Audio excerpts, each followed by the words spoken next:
शुरुआत कर रहे हैं नागपुर से आ रही बड़ी खबर के साथ। नागपुर हिंसा का बांग्लादेश कनेक्शन सामने आया है। जांच में पता चला है कि जो social media accounts cyber police के रडार पर हैं, उनमें से कुछ बांग्लादेश से चलाए जा रहे हैं। भड़काऊ पोस्ट और वीडियोस बांग्लादेश से भी शेयर किए गए थे।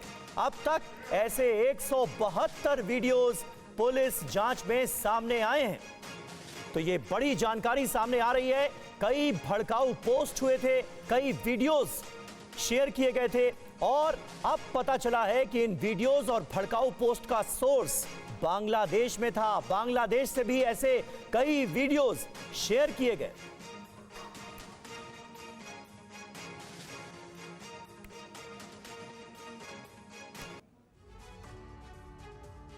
तो नागपुर हिंसा का बांग्लादेश कनेक्शन देखिए क्या है। जांच में बांग्लादेशी अकाउंट्स के बारे में पता चला है। साइबर सेल की जांच में यह नया खुलासा हुआ है। बांग्लादेशी हैंडल से कई वीडियो पोस्ट किए गए। बांग्लादेशी अकाउंट से भड़काऊ मैसेज भेजे गए। पोस्ट में आगे भी दंगे की बात लिखी गई थी। 97 भड़काऊ अकाउंट्स की पहचान कर ली गई है। बांग्लादेशी अकाउंट से अफवाह फैलाने का खुलासा हुआ है।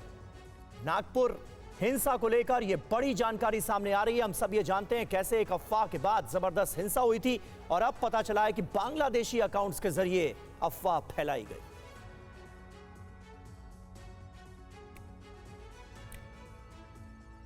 और इसी को लेकर एक और अहम अपडेट यह है कि महाराष्ट्र एटीएस के साथ साथ अब एनआईए ने नागपुर हिंसा पर अपनी तफ्तीश शुरू कर दी है। आतंकी एंगल से भी पूरे मामले की जांच की जा रही है। इस सिलसिले में अभी तक 90 लोगों को गिरफ्तार किया गया है। देखिए आप। नागपुर में सोमवार को भड़की हिंसा के बाद पुलिस की साइबर सेल ने सोशल मीडिया पर भड़काऊ पोस्ट करने वालों के खिलाफ सख्त कार्रवाई शुरू कर दी है। अब तक 152 से अधिक आपत्तिजनक पोस्ट की पहचान की गई है जो सांप्रदायिक हिंसा फैलाने के इरादे से साझा की गई थी। इस मामले में अब तक नागपुर शहर साइबर पुलिस ने कुल 4 एफआईआर दर्ज कर यूट्यूब चलाने वाले, लोकल टीवी चैनल चलाने वाले, सोशल मीडिया पर पोस्ट करने वाले कुल 18 लोगों को नामजद आरोपी बनाकर उनसे पूछताछ शुरू कर दी है।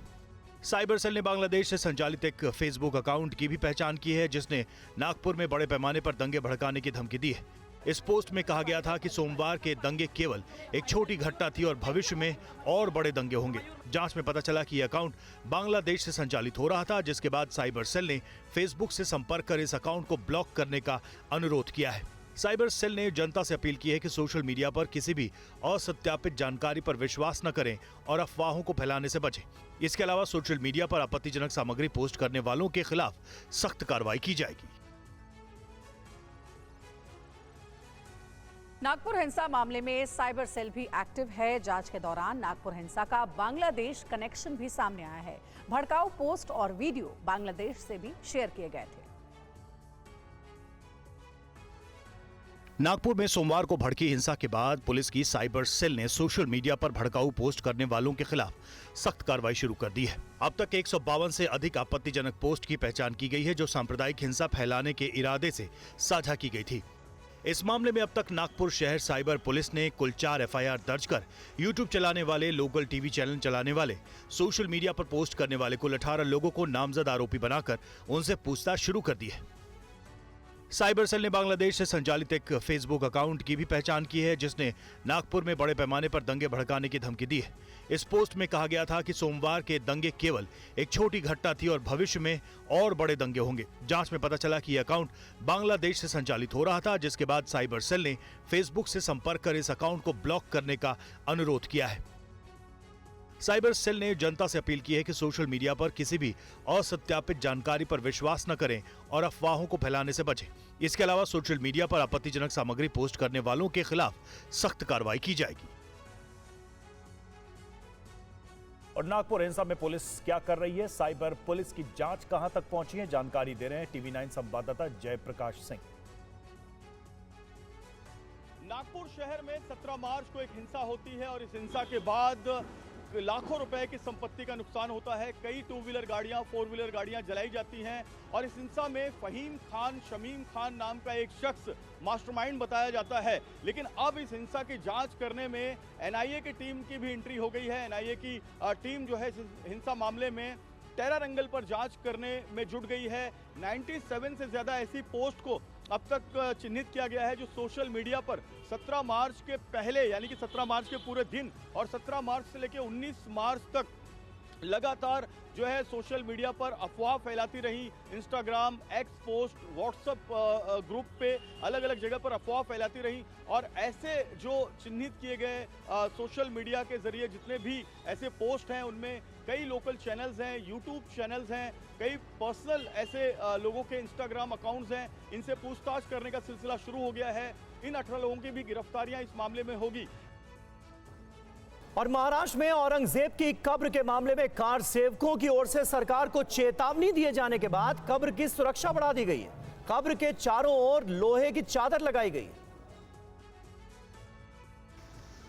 तस्वीरों में साफ देखा जा सकता है कि औरंगजेब की कब्र के चारों किनारे पर लोहे के पट्टे लगाए गए हैं। साथ ही लोहे की शीट की बाउंड्री भी तैयार की गई है। सफेद लोहे की चादर की बाउंड्री से औरंगजेब की कब्र ढकी गई है। साथ ही छत्रपति संभाजी नगर में स्थित औरंगजेब की कब्र की सुरक्षा बढ़ा दी गई है और बड़ी संख्या में पुलिस बल को तैनात कर दिया गया है। दरअसल विश्व हिंदू परिषद की चेतावनी के बाद महाराष्ट्र सरकार ने औरंगजेब की कब्र की सुरक्षा बढ़ा दी है। समाजवादी पार्टी के विधायक अबू आजमी के बयान के बाद महाराष्ट्र की सियासत में औरंगजेब का मुद्दा गर्म है। अब औरंगजेब की कब्र को ढहाने की मांग की जा रही है। इस बीच बीएचपी ने कब्र को गिराने की चेतावनी दी है, मगर उससे पहले ही कब्र के आसपास सुरक्षा व्यवस्था कड़ी कर दी गई है। बता दें कि औरंगजेब का मकबरा महाराष्ट्र के औरंगाबाद जिले के खुलदाबाद में है और ये औरंगाबाद शहर से 25 किलोमीटर दूर है। औरंगजेब की कब्र हटाने की मांग हिंदुत्ववादी संगठनों की तरफ से करने के बाद राज्य की राजनीति में वाल आ गया है।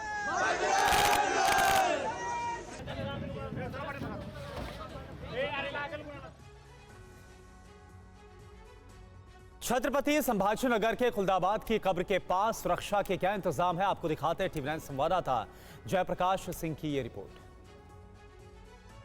अब यहाँ पर लोहे की चादर की दीवारें बनाई गई हैं। करीब 8 फुट ऊंची ये लोहे की चादर की दीवारें औरंगजेब की कब्र के चारों तरफ यानी कि उत्तर, पश्चिम, पूरब, दक्षिण चारों तरफ जो है वो बनाई गई है। और इन चादरों की यानी लोहे की जो चादर है इनके पीछे औरंगजेब की कब्र को जो है वो सुरक्षित रखा जाए, ऐसी प्रक्रिया वहां पर एएसआई ने यानी आर्कियोलॉजिकल सर्वे ऑफ इंडिया ने की है। इस मामले में विश्व हिंदू परिषद और बजरंग दल ने कब्र को उखाड़ने का एक अल्टीमेटम दिया हुआ है, जो 17 मार्च को पूरे महाराष्ट्र में आंदोलन के रूप में कन्वर्टेड हो गया। और ये जो आंदोलन हुआ इसी तरीके का एक आंदोलन नागपुर के शिवाजी चौक में हुआ, महाल इलाके में, जिसके बाद वहां पर हिंसा भड़की और इस हिंसा में लाखों रुपए की संपत्ति का नुकसान हुआ। इसमें अब तक 90 लोगों के खिलाफ एफआईआर हुई है। और औरंगजेब की कब्र का ये मामला महाराष्ट्र के विधान भवन में 3 मार्च से गूंज रहा है। और अगली खबर का रुख करते हैं। इस पूरे मामले को लेकर के अब टीवी 9 से बोले नागपुर साइबर पुलिस के डीसीपी। अब तक 4 एफआईआर दर्ज हुई है, 50 से ज्यादा आरोपी अरेस्ट किए गए हैं। अभी और आरोपी पकड़े जाएंगे। सोशल मीडिया पर भड़काऊ पोस्ट किया गया। डीसीपी ने कहा है कि 17 मार्च के विरोध के वीडियो में छेड़छाड़ हुई है। नागपुर के साइबर पुलिस के डीसीपी लोहित मतानी से बात की संवाददाता अभिजीत ठाकुर ने। Nagpur cyber police DCP Lohit Matani हमारे साथ हैं, उनसे बात करेंगे। सर, सबसे पहले तो अभी तक कितनी एफआईआर और कितने एक्यूज, इसमें कितने लोगों को आरोपी बनाया गया उसके बारे में जानकारी। इसमें 4 एफआईआर दाखिल की गई हैं, जिसमें अभी तक 50 के आसपास आरोपी हैं, लेकिन इसमें आरोपी बढ़ेंगे क्योंकि इसमें और भी प्रोफाइल्स हैं जो हम लोग स्टडी कर रहे हैं और उसमें जैसे जैसे इन्फॉर्मेशन आती जाएगी हम लोग क्लियर होता जाएगा, वेरीफाई होता जाएगा, हम उसमें आरोपी उसको ऐड करेंगे। अभी इसमें 4 एफआईआर दाखिल हुई हैं जो कि 27, 28, 29 और 30 नंबर के एफआईआर है साइबर पुलिस स्टेशन की। और इसमें जो कलम लगे हैं वो भी मैं आपको बताना चाहता हूँ। कलम 192 BNS, 196 BNS, 353 1 353 1 का 353 2 BNS और 67 IT एक्ट और एक जो 30/25 में इसमें ये सारे कलम को के साथ में कलम 152 BNS भी लगाया गया है। इसमें जो 27 नंबर का एफआईआर है उसमें जो प्रोटेस्ट हुआ था 17 तारीख को, उस प्रोटेस्ट का वीडियो बनाकर उसको मॉडिफाई करके उसको स्प्रेड किया गया और उसके बाद इस प्रकार के मैसेजेस उसके साथ में दिए गए, जिससे फर्दर वायलेंस बढ़ा, लोगों के मन में क्या कहते हैं वायलेंस करने की भावना उत्पन्न हुई। 28/25 में जो वायलेंस हुआ उस वायलेंस की वीडियोस को स्प्रेड किया गया और एक तरीके से फर्दर वायलेंस करने के लिए उनको डायरेक्ट अपील नहीं की गई, लेकिन उसकी वजह से फर्दर वायलेंस हुआ। 29/30 में इस प्रकार के पोस्ट किए गए, कमेंट्स किए गए, जिससे दो समुदायों के बीच में जो क्या कहते हैं कि एनमिटी बढ़े और फर्दर वायलेंस बढ़े। और 30/25 जो सबसे महत्वपूर्ण है, जिसमें जो वायलेंस हुआ उसको ग्लोरीफाई किया गया, ग्लोरीफाई करके इस प्रकार के कमेंट्स किए गए कि जो वायलेंस हुआ वो सही हुआ और सबवर्सिव एक्टिविटीज़ को बढ़ाने के लिए अपील की गई। जो भी वीडियो कंटेंट सोशल मीडिया पे शेयर किए जा रहे थे, वो कौन कौन से सोशल मीडिया के माध्यम उसमें इस्तेमाल हुए, और ऐसी भी जानकारी सामने आ रही है कि इनमें से कुछ जो सोशल मीडिया अकाउंट्स हैं वो बांग्लादेश से हैंडल हो रहे थे, वहाँ से भी कंटेंट शेयर किए गए, पोस्ट किए गए। देखिए, जो भी अकाउंट्स हैं, जितने भी पोस्ट हैं, सबके हमने इन्फॉर्मेशन के लिए उन सब एजेंसीज को लिखा है। उनमें से अगर बांग्लादेश या किसी और कंट्री का नाम आता है तो हम उसको तपास में लेंगे और मीडिया को भी जरूर बताएंगे। आगे बढ़ते हैं। दिल्ली में अकबर रोड के साइन बोर्ड पर कालिख पोतने से विवाद खड़ा हो गया। देखिए ये रिपोर्ट। तस्वीरें दिल्ली के अकबर रोड की है। यहाँ अकबर रोड लिखे साइन बोर्ड पर कालिख पोतने पर सवाल उठ रहे हैं। दिल्ली के इस वीवीआईपी जोन में अकबर रोड लिखे साइन बोर्ड पर कालिख पोती गई और महाराणा प्रताप के पोस्टर भी लगाए गए। देर रात कुछ लोग अपने कंधों पर पटका डालकर अकबर रोड पर पहुंचे। इन लोगों ने पूर्व पीएम मनमोहन सिंह के आवास के पास बने गोल चक्कर पर लगे हरे रंग पर सफेद रंग से लिखे अकबर रोड पर काले रंग से पुताई कर दी। इसके बाद महाराणा प्रताप के पोस्टर हाथ में लेकर नारे भी लगाए। ये लोग महाराणा प्रताप के पोस्टरों को साइन बोर्ड पर लिखे अकबर रोड के ऊपर चिपका कर चले गए। हालांकि पुलिस प्रशासन ने अकबर रोड के ऊपर लगे महाराणा प्रताप के पोस्टर्स को हटा दिया और फिर अकबर रोड साइन बोर्ड पर लगी काली कालिख को भी साफ कर दिया। इस पूरी घटना से सवाल ये उठता है कि मोस्ट वीवीआईपी इलाके में कुछ शरारती तत्व इस प्रकार की हरकत कैसे कर जाते हैं। दिल्ली पुलिस के जवान इन्हें क्यों नहीं रोक पाए। और दिल्ली के 3 मंदिरों पर बुलडोजर एक्शन को लेकर सुप्रीम कोर्ट ने सुनवाई से इनकार कर दिया है और तीनों मंदिर समितियों को हाईकोर्ट जाने को कहा है। क्या है ये पूरा मामला, इस रिपोर्ट में देखिए।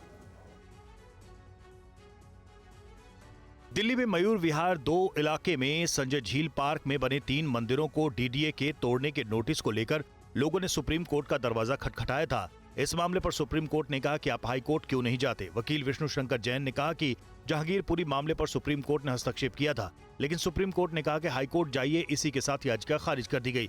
बीती रात इन मंदिरों को ढहाने के लिए प्रशासन का बुलडोजर पहुंचा था, लेकिन स्थानीय लोगों के विरोध प्रदर्शन के बाद बुलडोजर बैरंग लौट आया। इससे पहले यहां बने 3 मंदिरों को तोड़ने का डीडीए के हॉर्टिकल्चर विभाग की तरफ से नोटिस चस्पा किया गया था।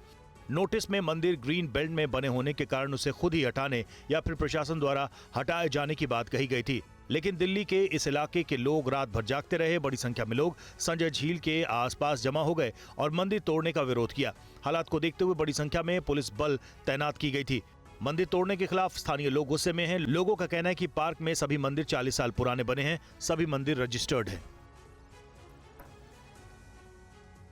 और आप देखिए, हमारी संवाददाता शालिनी वाजपेयी दिल्ली के संजय झील परिसर में बने मंदिर का जायजा लेने के लिए पहुंची और वहां पर मौजूद पुजारी ने क्या कहा, ये आप देखिए। मयूर विहार फेज 2 के संजय झील पार्क में बने 3 मंदिरों को तोड़ने के लिए कल डीडीए की टीम यहां पर पहुंची थी। बुलडोजर, लगभग 12 बुलडोजर यहां पर पहुंचे थे और इन मंदिरों को तोड़ने के लिए जो मंदिर आप सामने देख रहे हैं, ये जो मंदिर है ये कालीबाड़ी मंदिर है। इसी के पास में बना हुआ अमरनाथ मंदिर है और जो तीसरा मंदिर है वो है बद्रीनाथ मंदिर। तीनों ही मंदिर को तोड़ने के लिए डीडीए के बुलडोजर यहाँ पर आए थे। लोगों ने यहाँ पर रात भर बाकायदा यहाँ पर पूजा अर्चना की, कीर्तन चलता रहा। और लोग विरोध जता रहे थे कि मंदिर को न तोड़ा जाए। तो पुजारी जी का कहना है कि मंदिर 40 साल पुराना है। काफ़ी सारे पब्लिक आया था, कम से कम सारा रात भर बैठा था, बहुत सारे पब्लिक था। तो पुलिस वाले 4 बजे आ गया था सब जेसीबी लेके सब तोड़ने के लिए। तो बहुत सारे पब्लिक इसके यहाँ पार्टिसिपेट किया था। जैसे है ये तीनों मंदिर है, एक काली माता मंदिर है, एक अमरनाथ मंदिर है, एक बद्रीनाथ मंदिर है। बहुत पुराना मंदिर है, तो काफ़ी 40 साल पुराना मंदिर है। स्थानीय विधायक रविंद्र नेगी ने पुलिस एक्शन के बारे में क्या कहा है, ये सुनिए। हमारे साथ एमएलए रविंद्र नेगी जी हैं। आप गए थे मंदिर टूटने के लिए, बुलडोजर आए थे रात में डीडीए के और आपने सबको रुकवा दिया कि क्या? ये डीडीए का एंक्रोचमेंट हटाने का प्लान चल रहा है, जो उस पर ग्रीन बेल्ट में जो भी एंक्रोचमेंट हो रही है उसको हाई कोर्ट के आदेश में उसको क्लियर करा जा रहा है। तो कल मुझे पता चला कि कल अचानक ये लोग रात को ऑर्डर हुए तोड़ने के, और रात को ही 3 बजे पुलिस पहुंच गई। पुलिस और पूरा करीबन 4-5 हज़ार पुलिस थी, और पूरा डीजे का पूरा दस्ता था उनका, जिसमें 400-500 कर्मचारी थे और 50 बुलडोजर थे। तो मैं रात को 3 बजे पहुंचा, तो मैंने पूछा उनसे कि आपने नोटिस दिया नहीं, बगैर नोटिस के आप आ गए? तो उनका कहना था कि ग्रीन बेल्ट में नोटिस नहीं देते, हम सीधा डायरेक्ट आते हैं। तो हमने इस मामले में सीधा सीएम साहिबा से बात करी, रेखा गुप्ता जी ने, और उन्होंने तुरंत एलजी साहब से बात करी। 3 बजे से हम लगे और 5:30 बजे करीब वो हमने रुकवाया, वो तोड़ने का ऑर्डर हमने कैंसिल करवाया, और वहाँ के लोगों को फिर हमने कहा कि कानूनी तौर पे आप कोर्ट जाइए।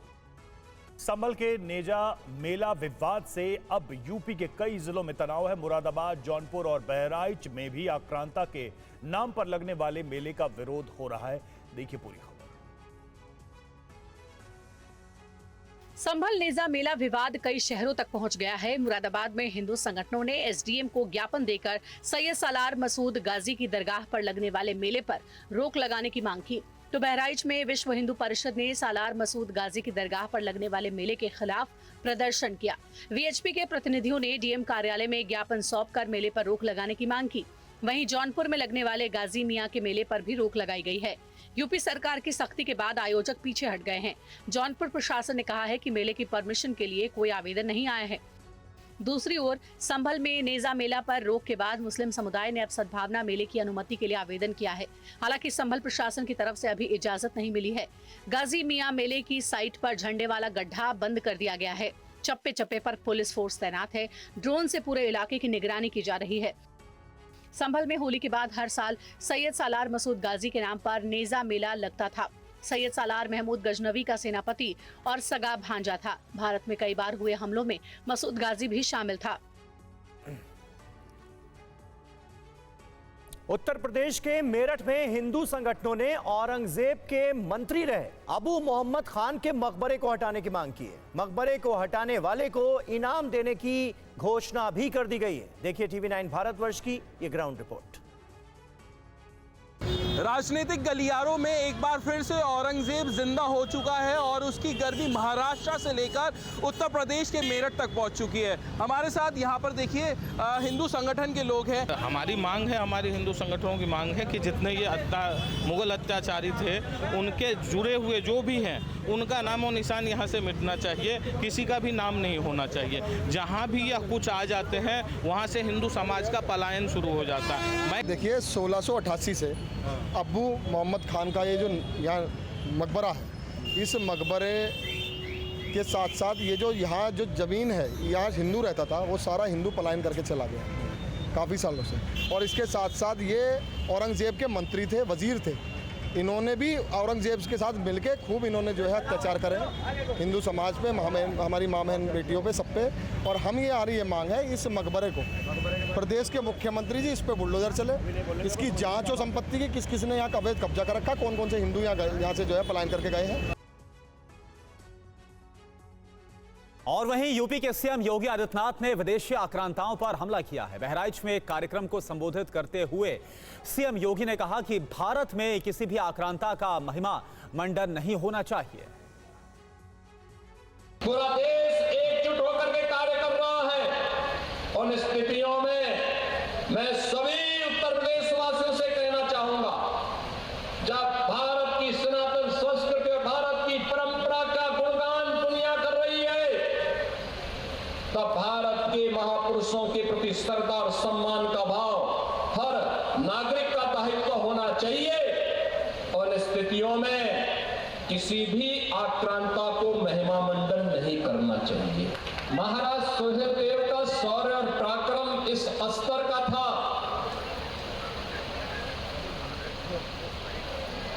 उन्होंने विदेशी आक्रांताओं के साथ जो शौर्य और पराक्रम का परिचय दिया था, उसी की परिणति थी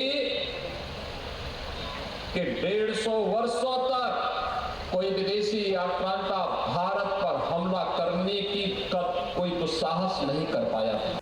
अगली खबर बिहार से है। बिहार के सीएम नीतीश कुमार सदन में मोबाइल के इस्तेमाल को लेकर आग बबूला हो गए। उन्होंने विधानसभा अध्यक्ष से कहा कि मोबाइल पर प्रतिबंध है, जो मोबाइल लेकर आएगा उसे बाहर कर दिया जाएगा। ये लोग मोबाइल पर लेकर के बात कर रहा है। आप सब प्रतिबंधित था, रोका हुआ था, और सब मोबाइल लेकर के बोल रहा है। ये कोई बात है? आप तो करिए ना साहब, कोई मोबाइल लेकर के नहीं आए और प्रतिबंध करिए, वो तो पहले से किया हुआ है। तो काहे करिए चल रहा है? ये 5-6 साल से शुरू हुआ, इसके बाद तो 10 साल नहीं, उसके पहले ही धरती खत्म हो जाएगा। ये तो है, ये सब उसी को देखेगा। अरे भाई, उसके अलावे आप अलग तरह से बोलिए, फालतू बात है वो। आप पहले तो हम खूब देखते थे, और जब हम जान गए 19 में कि गड़बड़ होने वाला है, आगे होगा, अब 20 से खूब लोग लिया, हम तो छोड़ दिए। समझ गए कि नहीं? ऐसे ही देखते। अरे काहे लेके रखे हुए? अरे प्रतिबंधित है, अरे बैठो ना, प्रतिबंधित है, आप भूलिए मत, याद कराइए। कोई मोबाइल लेकर के आएगा, उनको बाहर निकाल दिया जाएगा। टाइगर अभी जिंदा है। लालू के समर्थन में पटना में पोस्टर लगा है। इस पोस्टर में लिखा है कि न झुका हूं न झुकूंगा। आइए देखते हैं टीवी 9 संवाददाता रूपेश कुमार की रिपोर्ट। ये आरजेडी के प्रदेश कार्यालय के बाहर आज एक नया पोस्टर लगाया गया है, जिसमें लालू प्रसाद यादव हैं। लालू प्रसाद यादव के बाबत लिखा गया है, ना झुका हूँ ना झुकूंगा, टाइगर अभी जिंदा है। यानी कि पुष्पा से लेकर के और सलमान खान, अल्लू अर्जुन से लेकर सलमान खान। और इसमें देखिए जो सिंबोलिज्म है, लालू प्रसाद यादव हैं। लालू प्रसाद यादव को गिराने में जो शक्तियां लगी हुई हैं, चाहे वो भक्त हैं, आरएसएस से लेकर के सीबीआई, ईडी, यानी कि अभी अभी ईडी ने लैंड फॉर जॉब मामले में लालू प्रसाद यादव और राबड़ी देवी तेज प्रताप यादव से पूछताछ की। इसके पहले पिछले वर्ष भी लालू प्रसाद यादव और तेजस्वी यादव से पूछताछ हुई थी। इस पूछताछ की समाप्ति के बाद ही आरजेडी के बाहर आरजेडी के कार्यकर्ताओं ने जो पोस्टर लगाया है, उसमें ये तंज किया है कि ना झुका हूँ ना झुकूंगा, टाइगर अभी जिंदा है। और लालू प्रसाद यादव को नीचे गिराने में, उनको झुकाने में सीबीआई से लेकर के ईडी तक को दर्शाया गया है। इस साल बिहार में चुनाव होने हैं, चाहे वो निशांत को लेकर के जेडीयू का पोस्टर हो, या फिर लालू प्रसाद यादव को लेकर के आरजेडी का पोस्टर, तेजस्वी यादव को लेकर के आरजेडी में पोस्टर। ये पोस्टरों की अपनी भाषा है और अपनी सियासत है, और चुनावी वर्ष में बिहार में पोस्टरों की सियासत जारी है। और अहम खबर है, 13 महीने बाद हरियाणा पंजाब के शंभू बॉर्डर को खाली करा लिया गया है। टीवी 9 संवाददाता मोहित मल्होत्रा की ये ग्राउंड रिपोर्ट आपको दिखाते हैं।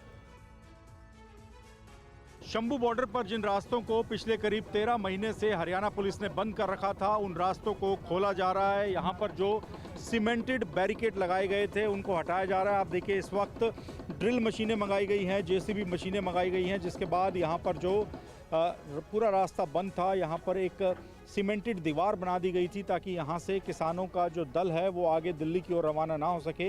ये पंजाब हरियाणा की सीमा है शंभू बॉर्डर पर, और यहाँ पर इस वक्त आप देखिए जेसीबी मशीनें लगाकर हाईवे को खोला जा रहा है, ताकि ट्रैफिक यहाँ से शुरू किया जा सके। क्योंकि ये दिल्ली से अगर आप हरियाणा होते हुए पंजाब और आगे जम्मू जालंधर की तरफ जा रहे हैं, तो ये काफ़ी मुख्य हाईवे है, लेकिन ये पूरा ब्लॉक पड़ा था। करीब 13 महीने से किसान यहाँ पर बैठे थे, लेकिन फ़िलहाल यहाँ पर आप देखिए तमाम जो सीनियर अधिकारी हैं, उनकी अगुवाई में इस हाईवे को खोलने का काम हो रहा है। और यहाँ पर जब ये बैरिकेटिंग और सीमेंटेड जो बैरिकेड्स हैं, उनको हटा दिया जाएगा सड़क से, तो उसके बाद national highway authority of India के द्वारा हाईवे को रिपेयर किया जाएगा, और उसके बाद आम जनता के लिए जो ट्रैफिक है उसकी आवाजाही खोल दी जाएगी। खबर प्रयागराज से है, जहां पर बेखौफ बदमाशों ने देर रात बमबाजी की। अपराधियों ने एक बंद जनरल स्टोर की दुकान पर 3 बम फेंके हैं। आप देखिए खबर।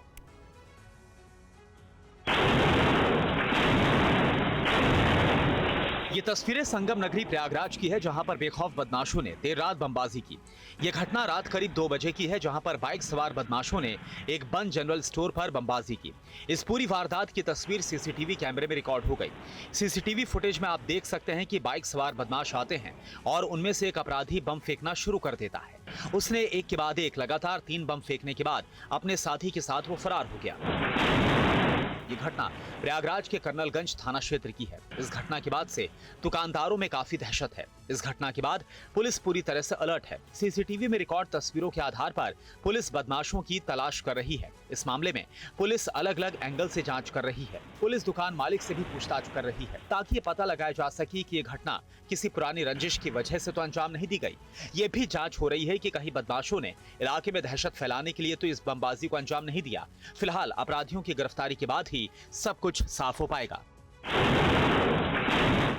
देश के लोगों को सस्ती दवाइयां मुहैया कराने के लिए पीएम मोदी ने कई पहल की है। जन औषधि केंद्रों से सस्ती दवाइयों की बिक्री के अलावा हजारों दवाओं के दामों की ऊपरी सीमा तय की गई है। इससे मरीजों को खासा फायदा हुआ है। देखिए रिपोर्ट। मोदी सरकार ने सस्ते और कारगर इलाज के लिए कई कदम उठाए हैं। देश के गरीबों को भी महंगी दवाएं सस्ते में मिल सके, इसके लिए सरकार ने बहुत सी जरूरी दवाओं के दाम तय कर दिए हैं। सरकार के जारी बयान के मुताबिक NPPA यानी राष्ट्रीय औषधि मूल्य निर्धारण प्राधिकरण ने 928 आने वाली दवाओं की कीमत तय कर दी है, जबकि 3200 नई दवाओं की खुदरा कीमतें तय की गई हैं। इसके चलते NLEM यानी आवश्यक दवाओं की राष्ट्रीय सूची 2022 में शामिल दवाओं के दामों में 17% की औसत कमी हुई है, जिससे मरीजों को 3788 करोड़ रुपए की बचत हुई। इसके अलावा PMBJP यानी प्रधानमंत्री भारतीय जन औषधि परियोजना के तहत संचालित जन औषधि केंद्रों से बिकने वाली दवाओं की कीमत 50 से 80% कम होती है। PMBJP के तहत 2047 दवाएं और 300 सर्जिकल की बिक्री हो रही है। इन्हें बढ़ाकर 2100 दवाएं और 310 सर्जिकल करने का लक्ष्य है। सरकार की अमृत पहल के तहत कुछ चुने हुए अस्पतालों में कैंसर जैसी बीमारियों की दवाएं 50% तक डिस्काउंट पर मिल रही हैं। सरकार ने मुफ्त दवा सेवा की शुरुआत भी की है। इसके तहत प्राथमिक स्वास्थ्य केंद्रों से लेकर जिला अस्पतालों तक हर स्तर पर कुछ दवाओं की सप्लाई की जा रही है।